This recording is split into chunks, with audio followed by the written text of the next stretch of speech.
রূপ? আমার তো একটাই রূপ, আমি তো কালো। কালা ঝালা জাগ ভেসে, চন্দন আলো মুখে হেসে, টকটকে গাল, দুধে আলতা রং, রূপের ঝলক উঠুক ঢং ঢং।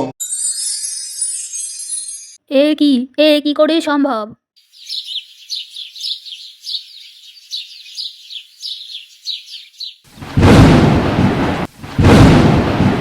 এই পলাশ, কাকে ধরে নিয়ে এলি? এমন কালো কুৎসিত মেয়ে আমি জীবনেও দেখিনি। ছি, কি বাজে দেখতে। মা, তোমাদের না জানানোর জন্য আমাকে ক্ষমা করো। এই হচ্ছে রূপালী, আমার স্ত্রী। ওর বাবা মা কেউ নেই। আমি ওকে খুব ভালোবেসে বিয়ে করেছি মা। দয়া করে আমাদের মেনে নাও। ও খুব ভালো মেয়ে মা। মা, দয়া করে রাগ করবেন না। আমি আপনাকে কোনোদিনও প্রশ্ন করার সুযোগই দেব না। আমাকে একবার গ্রহণ করুন। আমি আপনার খুব ভালো বৌমা হয়ে থাকবো মা। আপনাকে কথা দিলাম, আমি আপনার কাজ সব করে দেব। চুপ করো কালো হতচ্ছাড়ি, নোংরা মেয়ে। আমার সাথে তুমি একদম কথা বলবে না। পলাশ, তোকে শহরে পাঠিয়েছি এত পড়াশোনা করে কী লাভ হলো যে তুই হাজার হাজার সুন্দরী মেয়ে রেখে একটা কালো মেয়েকে বিয়ে করলি? চিচি। মা, রূপালীকে এমনভাবে বলো না। ওর গায়ের রং তো একটু কালো হতে পারে, কিন্তু মনের দিক থেকে ও অনেক ভালো মেয়ে। গায়ের রং দিয়ে কি হবে মা? মনের সৌন্দর্য তো আসল। দয়া করে তুমি রূপালীকে মেনে নাও মা। দেখো মা, ও তোমাকে খুবই ভালোবাসবে। তুমি একবার মেনে নিয়ে দেখো। ওর মতো মেয়ের ভালোবাসা আমার একদম দরকার নেই। আমি কত স্বপ্ন দেখেছিলাম যে আমার এমন ফুলের মতো ছেলের একটা সুন্দরী বউ হবে, কিন্তু আমার সকল আশাতে তুই জল ঢেলে দিলি। আমার সন্তান বলতেও ঘৃণা হচ্ছে। কালো মেয়ে আমার ঘরে থাকলে আমার সম্মান চলে যাবে। মেয়েকে নিয়ে এক্ষুনি বেরিয়ে যায় এখান থেকে। মা, আপনি দয়া করে একটু শান্ত হন। আপনার পায়ের নিচে আমাকে একটু ঠাঁই দিন মা। আমি আপনার কাছে জীবনেও কিছু চাইবো না। জন্মের পর নিজের মাকে হারিয়েছি। ছোটোবেলা থেকেই ভাবতাম যার সাথে বিয়ে হবে তার মাকেই আমি মা বলে ডাকবো। আমার এই ভাবনাকে আপনি মাটিতে মিশিয়ে দেবেন না মা। এই মেয়ে শোনো, তোর ওই কুৎসিত মুখে আমাকে একবারও মা বলে ডাকবি না। বিচ্ছিরি শোনা যায়, বিচ্ছিরি। আমার একটা সুন্দরী মেয়ে আছে, সে আমাকে মা বলে ডাকে। ওকে আর নতুন করে ডাকতে হবে না। আর দেরি করিস না তো, এখান থেকে বেরিয়ে যা এক্ষুনি। মা, একটু শান্ত হও না দয়া করে। রূপালীকে এমনভাবে অপমান করো না। আমার খুব কষ্ট লাগে। ও কালো বলে তুমি ওকে এরকমভাবে অপমান করবে?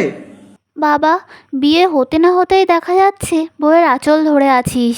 তাহলে যে পরে কি করবি আমাদের বোঝা হয়ে গেছে। না না মা, আপনার এই ধারণা একদম ভুল। আপনার ছেলেকে আমি আপনার কাছ থেকে কখনোই কেড়ে নিতে চাই না। মা হচ্ছে সবার ঊর্ধ্বে। মায়ের ভালোবাসার মতো ভালোবাসা এই পৃথিবীতেই নেই।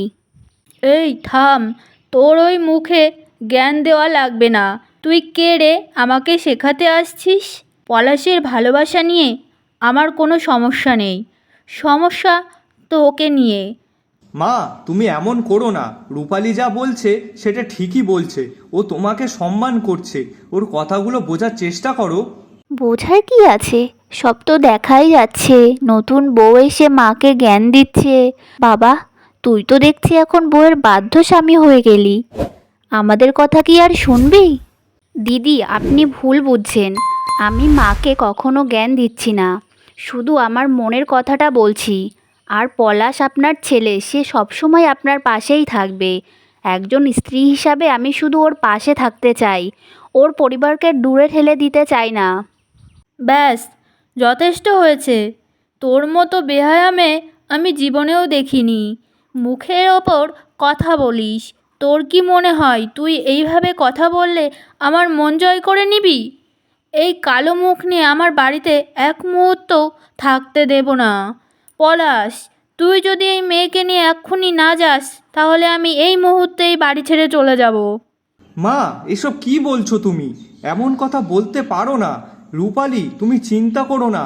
মা এখন রেগে আছে, তাই এইসব বলছে। মা, আপনি এমন কথা বলবেন না। আপনার পায়ে পড়ছি। আমি আপনার কোনো ক্ষতি চাই না।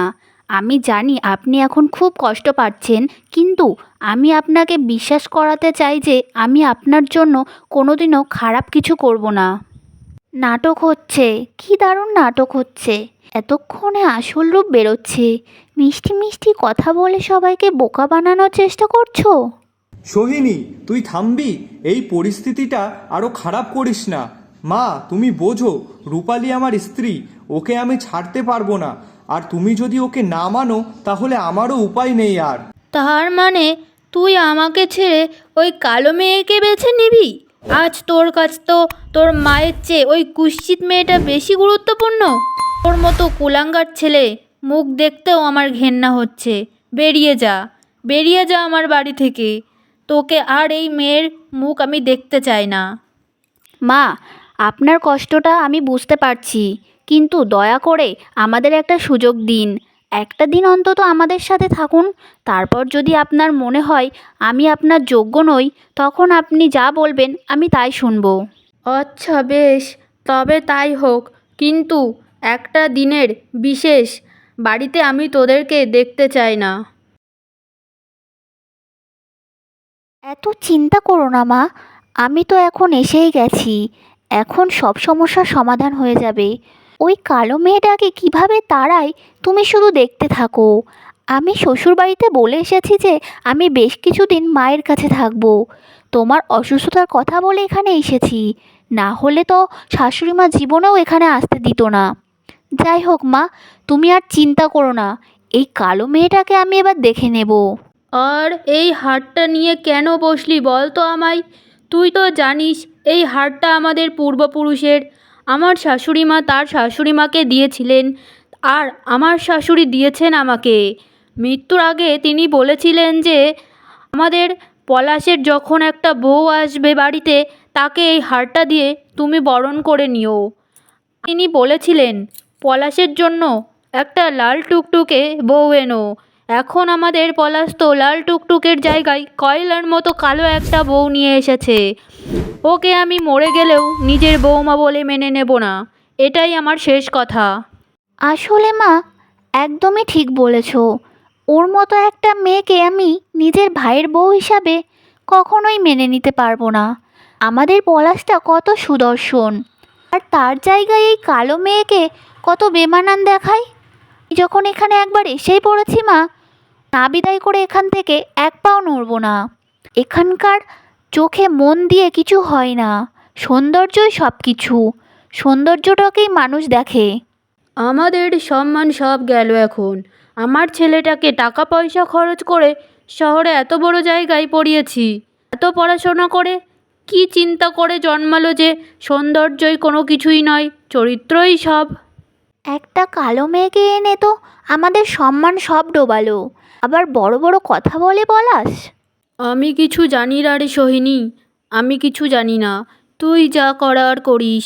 ওকে বাড়ি থেকে তাড়াতেই হবে যে কোনো মূল্যে, না হলে আমি এখানে দম বন্ধ হয়ে মারা যাব। শোনো মা, যা করতে হবে সব বুদ্ধি খাটিয়েই করতে হবে। পলাশের সামনে কিছুই করা যাবে না ওর সাথে। ওই মেয়েকে আমরা গোপনে এমন নির্যাতন করব যেন সে নিজে থেকেই বাড়ি ছেড়ে চলে যায়। যদি আমরা জোর করে কিছু করতে যাই, তাহলে আমরা ভাইয়ের চোখে খারাপ হয়ে যাব, তুমিও খারাপ হয়ে যাবে। ওই মেয়ে কিন্তু মাঝখানে খুব ভালো সেজে যাবে, বুঝছো মা? তাই যা করতে হবে ঠান্ডা মাথায়। একেই তো বলে আমার মেয়ে। আসলে রে সোহিনী, তোর মাথায় কত বুদ্ধি। শোন রে সোহিনী, তুই হচ্ছিস আমার এখন একমাত্র শক্তি। তোকে ছাড়া আমি এক পাও এগোতে পারবো না। তোর কথাগুলো শুনে এখন একটু মনটা হালকা লাগছে। ভালো মনের দরকার নেই, সুন্দরী হলেই চলবে। দেখ, চোখের শান্তি তো হবে। আরে মা, হবেই হবে। আমার কাছে হাজারটা মেয়ে আছে সুন্দরী। ঠিক আছে মা, এতক্ষণ তো হয়ে গেল, শ্বশুরবাড়ি থেকে এসছি, এখন দুটো খেয়ে নি আগে। ঠিক আছে মা। আমাকে দুটো খেতে দাও। আর এইসব গয়নাগাটি লুকিয়ে রাখো তো, কে জানে ওই ভিখারি কালো মেয়েটা আবার চুরি করতে পারে। কিছু বুঝতে পারছি না, মা তো আমাকে বোধহয় কোনো দিন মেনেই নেবে না। আচ্ছা বলো না তুমি, আমাকে কি দেখতে এতটাই কুৎসিত যে আমাকে বৌমা হিসাবে মেনে নেওয়া যায় না? জানো, আমার শাশুড়ি নিয়ে কত স্বপ্ন ছিল, কিন্তু এখানে এসে দেখা যাচ্ছে সব স্বপ্ন পূরণ হবে তো দূরের কথা, আর মাকে তো মা বলেই ডাকতে পারবো না বোধহয়। আমি কি করব তুমিই বলে দাও। রাতের পর যেমন দিন আসে, তেমনই কষ্টের পর একদিন সুখ নিশ্চয়ই আসবে। গিন্নি, দয়া করে তুমি সবসময় এমনভাবে চলবে যেন মা তোমাকে ভালোবাসে। আমার মা একটু ওরকম, বুঝেছো তো? সুন্দরীদের একটু বেশি গুরুত্ব দেন। ওদের কথায় তুমি কান দিও না গিন্নি। তুমি যখন জানতে যে তোমার মা সুন্দরী মেয়েদের অনেক বেশি পছন্দ করেন, তখন কেন গো আমার মতো এমন কুৎসিত একটা মেয়েকে বিয়ে করলে? তোমার মার মনে কষ্ট দিলে? গিন্নি, তুমি যেমনই হও না কেন, আমি তোমাকে সত্যিই খুবই ভালোবাসি। আর শোনো গিন্নি, এবার আমি একটা চাকরির জন্য শহরে যাব কিছুদিনের জন্য। যে কোনো সময় আমাকে শহরে যেতে হবে। চাকরিটা যদি হয়ে যায় গিন্নি, তাহলে তোমাকে আমি আমার সাথে নিয়ে যাব। তুমি কোনো চিন্তা করো না গো, আমি সব দিক দেখে রেখেছি। তোমার কথাটা শুনে আমার খুব ভালোই লাগছে। তুমি সত্যি বলছো তো? তুমি আমাকে তোমার সাথে করে নিয়ে যাবে? কিন্তু আমি যদি তোমার সাথে চলে যাই তাহলে মাকে দেখবে কে? না না, আমি মাকে ছেড়ে কোথাও যেতে পারবো না গো। যদি শহরে আমাকে নিয়ে যেতেই হয় তাহলে আমাদের সাথে মাও যাবেন। আসলে গিন্নি, তুমি কত ভাবো আমার পরিবারের কথা। যেখানে মা তোমাকে সারাক্ষণ কথা শোনাতে থাকে, সেখানে তুমি মার কথাই বেশি ভাবছো। আমি সবসময় ভালো মানুষ কেমন হয় তা বইয়ে পড়েছি, কিন্তু এখন দেখছি ভালো মানুষ তো তুমি গো। যেখানে তুমি একটা এত সুদর্শন পুরুষ হয়েও আমার মতো এমন একটা কুৎসিত মেয়েকে বিয়ে করেছো। ভালো মানুষ হয়ে কি হবে গিন্নি, যেখানে তোমাকে এত কথা শুনতে হচ্ছে? কিন্তু আমার মন বলছে গিন্নি, খুব তাড়াতাড়ি সব কিছু ঠিক হয়ে যাবে। হ্যাঁ গো, আমি তো সেই আশাতেই বেঁচে আছি, সব কিছুই একদিন ঠিক হয়ে যাবে। অনেকটা তো বেলা হয়ে গেল, এখন তো তোমার নিশ্চয়ই খিদে পেয়েছে। চলো না, তোমাকে খাবারটা বেড়ে দেই। তুমি টেবিলে যাও, আমি তোমার জন্য খাবারটা নিয়ে আসছি। নিজের প্রতি একটু যত্নও তোমার নেই। তুমি তো আছো গিন্নি আমার যত্ন নেওয়ার জন্য। আমার খাবারের সময়, আমার ঘুমানোর সময় সব তুমি আমাকে বলে দেবে।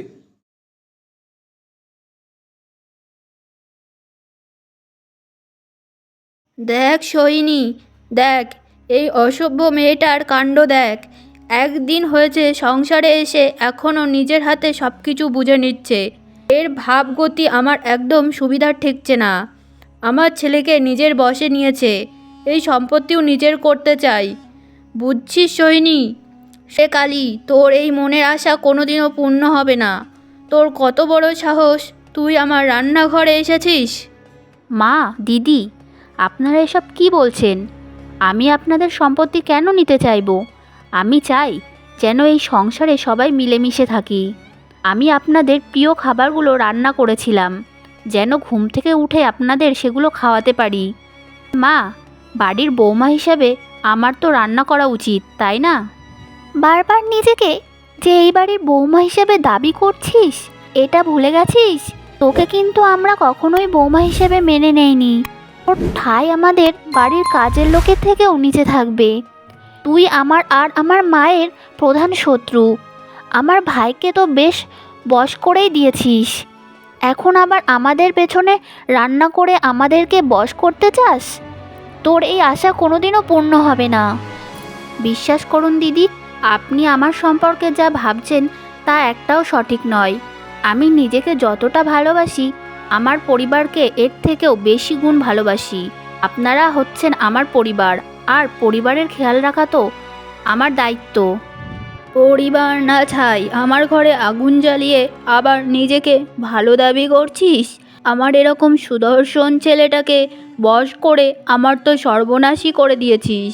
আমার ছেলেটাকে যদি বিয়ে করাতাম আমি, তাহলে মোটা অঙ্কের যৌতুকও দিত, সুন্দরী মেয়েও পেতাম। কিন্তু তুই তো আমার ছেলের ঘাড়ে কোনো টাকা পয়সা ছাড়াই বসে গেছিস। তবুও যদি সুন্দরী হতিস তাহলে বলে একটা কথা ছিল। মা, বিশ্বাস করুন, আপনার ছেলে যখন আমাকে বিয়ে করতে চেয়েছিল, আমি তখন হাজারবার বারণ করেছিলাম। কিন্তু জানি না মা, সে আমাকে খুবই পছন্দ করত। তারপর আমিও তাকে পছন্দ করা শুরু করলাম। ভালোবাসায় গায়ের রং, বর্ণভেদ কোনো কিছুই মানে না মা। শোন শোন কালী, আমার মার মুখে মুখে একটা কথাও তুই বলবি না। তোর ওই মুখ কিন্তু টেনে ছিঁড়ে ফেলবো। এই রান্নাঘর থেকে এই মুহূর্তে তুই উঠে যাবি। তোকে যদি কোনোদিনও আমাদের এই রান্নাঘরে দেখেছি, তোর সাথে সেই দিন হবে আমাদের। ঠিক আছে দিদি, আমি রান্নাঘর থেকে চলে যাচ্ছি। আমি কোনোদিনও আর রান্নাঘরে আসবো না। আপনারা যা বলবেন, যেভাবে বলবেন, আমি সব কিছুই করতে রাজি আছি। কিন্তু দয়া করে আমাকে এ বাড়ি ছেড়ে চলে যেতে বলবেন না। আমি আপনাদের মাঝে থাকতে চাই। আমি কোনোদিনও আমার মাকে দেখতে পাইনি, তাই আপনার মাকে আমি মা হিসাবে মেনে নিয়েছি। আমাকে আমার মা থেকে বঞ্চিত করবেন না দয়া করে। তোর ওই 2 পয়সার অভিনয় আমার কাছে খাটবে না, বুঝেছিস? আমি তোকে কোনোদিনও বৌমা হিসাবে মেনে নেব না মেনে। দয়া করে আপনি শান্ত হন মা, শান্ত হন। আপনার কথাগুলোয় আমি খুব কষ্ট পাচ্ছি মা। তোকে কষ্ট দিতে আমার খুব ভালো লাগছে, বুঝেছিস কালী? নিজের চেহারাটা আয়নায় একটু ভালো মতো দেখিস। তুই যে কীরকম তুই নিজেও বুঝতে পারবি। মা, রূপালী, আমি শহরে যাচ্ছি।